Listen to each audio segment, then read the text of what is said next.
فالهدية دي أي واحد من السودان، أي سوداني ربنا سبحانه وتعالى رسل له هدية بصورة مختلفة حسب احتياجه وحسب وضعه، وغلف له الهدية دي في شكل الكارثة اللي عنده دي. عاينت لها واستسلمت وتشائمت وتضايقت، خلاص ما حد يستلم هديتك.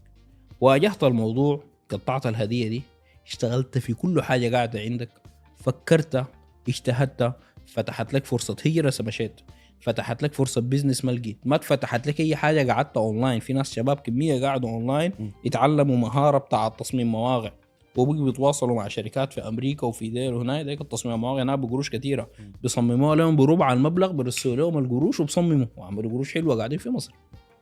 زول ما بيعرف يصمم مواقع مش غير تصميم مواقع وعمل الحاجة دي وبيقى بيع لشركات في أمريكا. عرفت؟ يلا دي هدية ولا ما هدية؟